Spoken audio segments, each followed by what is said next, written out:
Au Baxter Building, Red, alias Monsieur Fantastique, était en train d'opérer le clone de Thor pour que ce dernier n'en vienne plus à tuer quelqu'un lors d'un affrontement. Pendant l'opération, Iron Man le contacta et lui fit un rapport sur le taux de criminalité qui n'a jamais été aussi bas. Quant à Red, il lui dit qu'il avait eu un entretien avec le président, qu'il lui accordait 12 immunités sur tous les super-héros qui avaient rejoint le groupe de Captain America.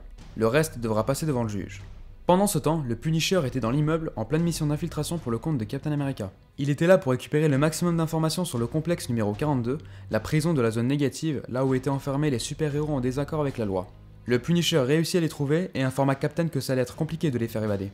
De son côté, Jane, alias la femme invisible, se rendit à Atlantis pour demander à Namor de rejoindre les forces de Captain America, mais celui-ci refusa, il avait ses propres ambitions. Dans le repère de Captain America, le groupe était en train d'élaborer des plans pour libérer leurs amis de la zone négative grâce aux informations que le Punisher avait amenées.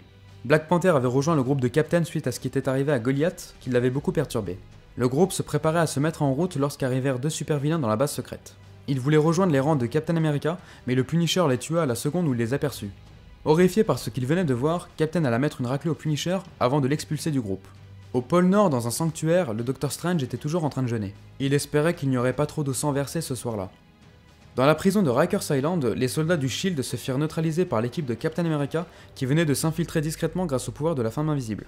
Ils traversèrent le portail pour se rendre dans la zone négative et tombèrent sur le groupe de Iron Man, 10 fois plus nombreux, qui étaient au courant de leur plan grâce à un espion qui était chez Captain America. Captain lui dit qu'en plus d'être au courant pour son espion, il n'était pas le seul à en avoir un. À ce moment-là, Hank Pym enleva son masque, Tony n'en revenait pas. Mais en réalité, ce n'était pas Hank Pym, mais Hulking, qui avait réussi à neutraliser le Dr Pym le matin même et avait pris son apparence jusqu'à imiter sa voix et son empreinte rétinienne. Et grâce à cela, Hulking avait réussi un coup de maître en libérant tous les prisonniers de la zone négative qui s'empressèrent de rejoindre le camp de Captain America.